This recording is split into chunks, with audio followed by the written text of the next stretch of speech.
మహాగణాధిపతయే నమః. శ్రీమాత్రే నమః. మాచిరాజ్ భక్తి ప్రేక్షకులందరికీ నమస్కారం.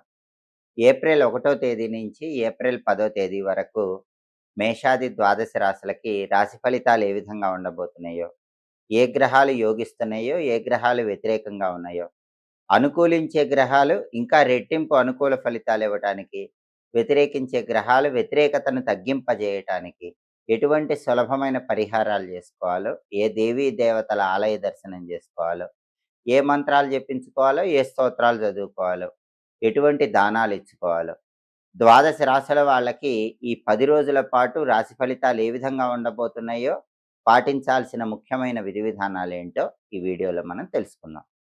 తదుపరి వృషభ రాశి. వృషభ రాశి వాళ్ళకి ఏప్రిల్ 1వ తేదీ నుంచి ఏప్రిల్ 10వ తేదీ మధ్యలో గ్రహాల సంచారాన్ని పరిశీలిస్తే సూర్యుడు 11వ స్థానంలో సంచారం చేస్తూ చాలా అద్భుతంగా ఉన్నాడు. అంటే ఆఫీసులో ప్రమోషన్ల కోసం ప్రయత్నాలు చేసుకోవచ్చు, ఇంక్రిమెంట్ కోసం ప్రయత్నాలు చేసుకోవచ్చు, మంచి ప్రమోషను కావలసిన విధంగా ఇంక్రిమెంట్లు వచ్చే అవకాశాలు 11వ ఇంట్లో సూర్యుడి సంచారం వల్ల వృషభ రాశి వాళ్ళకు ఉన్నాయి. రాజకీయాల్లో కూడా మంచి మంచి పదవులు పొందటానికి చేసే ప్రయత్నాలు అనుకూలిస్తాయి. తండ్రి వైపు బంధువులతో ఉన్న విభేదాలు తొలగిపోతాయి. వాళ్ళ సహాయ సహకారాల వల్ల మంచి ప్రయోజనాలు కలుగుతాయి.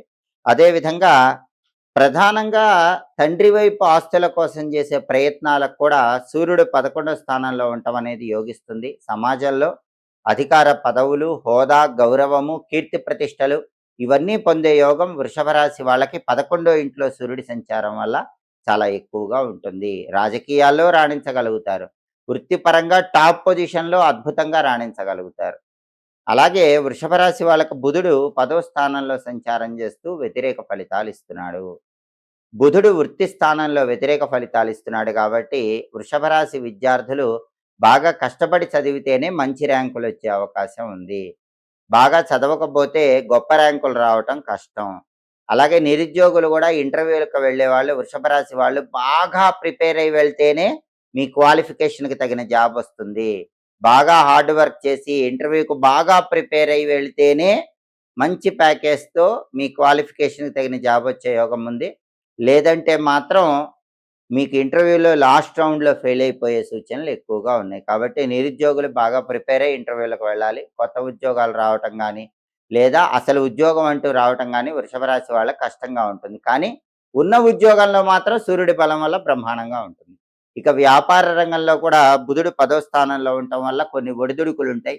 వ్యాపారంలో ఉన్న వృషభ రాశి వాళ్ళకి పోటీ ఎక్కువగా ఉంటుంది. ఆ పోటీ తట్టుకొని ముందడుగు వేసే ప్రయత్నం చేయాలి. విద్యారంగం, వ్యాపార రంగంలో బుధుడు 10వ ఇంట్లో ఉండటం వల్ల వచ్చే వ్యతిరేక ఫలితాలు పోవాలన్నా, కొత్త ఉద్యోగం కోసం చేసే ప్రయత్నాల్లో ఆటంకాలు అధిగమించాలన్నా గణపతిని ఒకసారి దర్శనం చేసుకోండి. గం క్షిప్ర ప్రసాదనాయ నమః రోజు 21 సార్లు చదువుకోండి. సంకటనాశక గణేష స్తోత్రం చాంటింగ్ వినండి. నానబెట్టిన కందులు బెల్లంతో కలిపి ఆవుకు పెట్టడం, నానబెట్టిన పెసలు గోమాతకు ఆహారంగా తినిపించడం ద్వారా బుధుడి బలం పెరుగుతుంది. లేదా కేజింబావు పెసలు ఆకుపచ్చ వస్త్రంలో మూటగట్టి బ్రాహ్మణుడికి దానం ఇవ్వటం ద్వారా కూడా బుధుడి బలం పెరుగుతుంది. బుధుడికి సంబంధించి ఈ పరిహారాలు వృషభ రాశి వాళ్ళు చేసుకోవాలి. గణపతిని ఎక్కువ పూజించడం ద్వారా బుధుడు యోగిస్తాడు, అనుకూల ఫలితాలు వస్తాయి. అలాగే ఏప్రిల్ 1 నుంచి ఏప్రిల్ 10 మధ్యలో శుక్రుడు 12వ స్థానంలో సంచారం చేస్తూ వ్యతిరేక ఫలితాలు ఇస్తున్నాడు.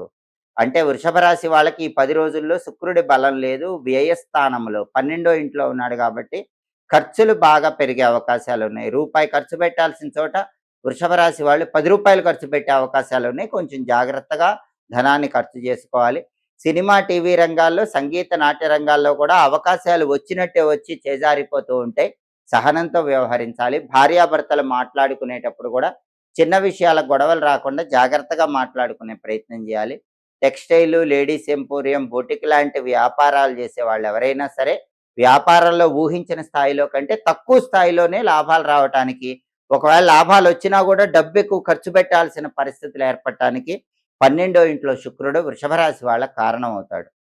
12వ ఇంట్లో శుక్రుడిచ్చే వ్యతిరేక ఫలితాలు పోవాలన్నా, ఖర్చులు తగ్గాలన్నా, కళారంగంలో బాగా రాణించాలన్నా, భార్యాభర్తల మధ్య అన్యోన్యత ఉండాలన్నా లలితా అమ్మవారి ఆలయ దర్శనం చేసుకోండి. లలితా అమ్మవారి ఆలయానికి వెళ్ళటం వీలు కాకపోతే శ్రీమాత్రే నమః అని రోజు 21 సార్లు చదువుకోవటం, లలితా సహస్రనామ స్తోత్రం చాంటింగ్ వినటం, నానబెట్టిన అలసందలు అంటే బొబ్బర్లు ఆవుకు తినిపించటం, కేజింబావు అలసందలు తెల్లటి వస్త్రంలో మూటగట్టి బ్రాహ్మణుడికి శుక్రవారం పూట దానం ఇవ్వటం చేస్తే, ఈ పరిహారాల వల్ల శుక్రుడి బలం పెరుగుతుంది. వ్యయస్థానంలో శుక్రుడిచ్చే వ్యతిరేక ఫలితాలన్నీ తొలగిపోతాయి. అలాగే వృషభ రాశి వాళ్ళ కుజుడు 10, 11 స్థానాల్లో ఈ 10 రోజుల్లో సంచారం చేస్తున్నాడు. కుజుడికి ప్రధానంగా 10వ సంచారం వ్యతిరేక ఫలితాలు ఇస్తుంది. 11వ సంచారం అనుకూల ఫలితాలు ఇస్తుంది. మొదటి 2 రోజులు 10వ సంచారం చేశాడు కాబట్టి గవర్నమెంట్ ఉద్యోగం పరంగా కొన్ని ఒడిదుడుకులు అనేవి వృషభ రాశి వాళ్ళకి కనిపిస్తూ ఉంటాయి. అలాగే ప్రధానంగా వృషభ రాశి వాళ్ళకి మొదటి 2 రోజుల్లో ఏప్రిల్ 1, 2 తేదీల్లో రియల్ ఎస్టేట్ డల్‌గా ఉంటుంది. డీల్స్ చేతి వరకే వచ్చి జారిపోతాయి. బ్యాంక్‌కి లోన్‌లు శాంక్షన్ అవ్వటం కష్టంగా ఉంటుంది. సోదరులతో కూడా చిన్న చిన్న విభేదాభిప్రాయాలు కలిగే సూచనలున్నాయి. ఇవన్నీ కూడా ఏప్రిల్ 1, ఏప్రిల్ 2 తేదీల్లో ఈ 2 రోజుల్లోనే 10వ ఇంట్లో కుజుడి వల్ల జరుగుతాయి. అలా జరగకుండా ఆ 2 రోజుల్లో ఒకసారి ఎప్పుడైనా కందులు కేజింబావు ఎర్ర వస్త్రంలో కట్టి పంతులు గారికి దానం ఇవ్వండి. లేదా నానబెట్టిన కందులు బెల్లంతో కలిపి ఆవుకు పెట్టండి. అప్పుడు ఈ దోషం తొలగిపోతుంది. కుజుడు అనుకూల ఫలితాలు ఇస్తాడు. అలాగే 3వ తేదీ నుంచి 10వ తేదీ వరకు కుజుడు బ్రహ్మాండంగా ఉన్నాడు. కుజుడు 11వ స్థానంలో ఉన్నాడు. కాబట్టి వృషభ రాశి వాళ్ళెవరైనా సరే భూములు, గృహాలు, స్థలాలు, పొలాలు, అపార్ట్మెంట్లు ఇటువంటివి కొనుక్కోవటానికి ఏప్రిల్ 3 నుంచి ఏప్రిల్ 10 మధ్యలో బ్రహ్మాండంగా బలం ఉంది. అలాగే మీకున్న ప్రాపర్టీ చాలా మంచి రేటుకి అమ్ముకోవటానికి కూడా వృషభ రాశి వాళ్ళకి ఏప్రిల్ 3 నుంచి ఏప్రిల్ 10 మధ్యలో బలం ఉంది. రియల్ ఎస్టేట్‌లో మంచి డీల్స్ ఓకే అయ్యే అవకాశం ఉంది. సోదరులతో ఉన్న డిస్ప్యూట్స్ క్లియర్ అయిపోతాయి. సోదరులతో అన్యోన్యత అనేది ఏప్రిల్ 3 నుంచి ఏప్రిల్ 10 మధ్యలో 11వ ఇంట్లో కుజుడి సంచారం వల్ల వృషభ రాశి వాళ్ళకి కనిపిస్తుంది.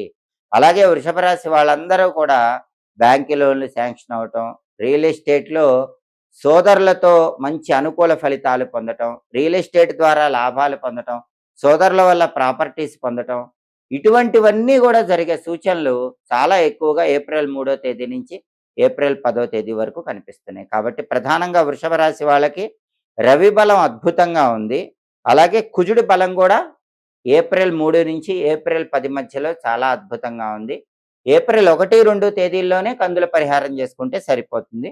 ప్రధానంగా బుధుడికి, శుక్రుడికి బలం లేదు కాబట్టి ఈ 2 గ్రహాలకు సంబంధించిన పరిహారాలు చేసుకున్నట్లయితే వృషభ రాశి వాళ్ళకి ఈ 10 రోజుల్లో చిన్న చిన్న వ్యతిరేక ఫలితాలన్నీ తొలగింపజేసుకొని అనుకూల ఫలితాలు అందిపుచ్చుకోవచ్చు. ద్వాదశ రాశుల వారికి ఈ పరాభవ నామ సంవత్సరంలో నిత్యావసర వస్తువులకు సంబంధించి అనేక రకాలైన సమస్యలు ఎదురవుతున్నాయి. పెట్రోల్ పరంగా, డీజిల్ పరంగా ప్రజలందరూ అనేక రకాలైన ఇబ్బందులు ఎదుర్కొంటున్నారు. అలాగే సిలిండర్ల పరంగా కూడా ఇబ్బందులు ఎదుర్కొంటున్నారు. ఇలా నిత్యావసర వస్తువుల పరంగా ఇబ్బందులు ఎదుర్కోవటానికి కారణం ఏంటంటే, పరాభవ నామ సంవత్సరంలో గ్రహ కూటములు ఎక్కువ వచ్చినాయి. పంచగ్రహ కూటములు ఏర్పడ్డాయి. అలాగే గురువుకి సంచారంలో మార్పులనేవి ఎక్కువ సార్లు జరిగింది. గురువు అతిచారం వల్ల ముందుకు వెళ్ళటము, మళ్ళీ వెనక్కి రావటము ఇటువంటివన్నీ కూడా పరాభవ నామ సంవత్సరంలో జరిగినాయి. ఈ గురువు అతిచారం ఉండటం వల్ల, పంచగ్రహ కూటములు ఏర్పడటం వల్ల యుద్ధ వాతావరణం నెలకొనటం, శాంతి భద్రతలు తగ్గటం, నిత్యావసర వస్తువుల పరంగా ఇబ్బందులు ఏర్పడటం ఇవన్నీ కూడా జరుగుతున్నాయి. అయితే ప్రజలెవ్వరూ కూడా దీని గురించి భయపడాల్సిన అవసరం లేదు. అతి త్వరలోనే అన్ని రకాలుగా పరిస్థితుల్లో మార్పొస్తుంది. శాంతి భద్రతలు చోటు చేసుకుంటాయి. నిత్యావసర వస్తువుల పరంగా ఉన్న ఇబ్బందుల నుంచి, సమస్యల నుంచి సులభంగా బయటపడవచ్చు.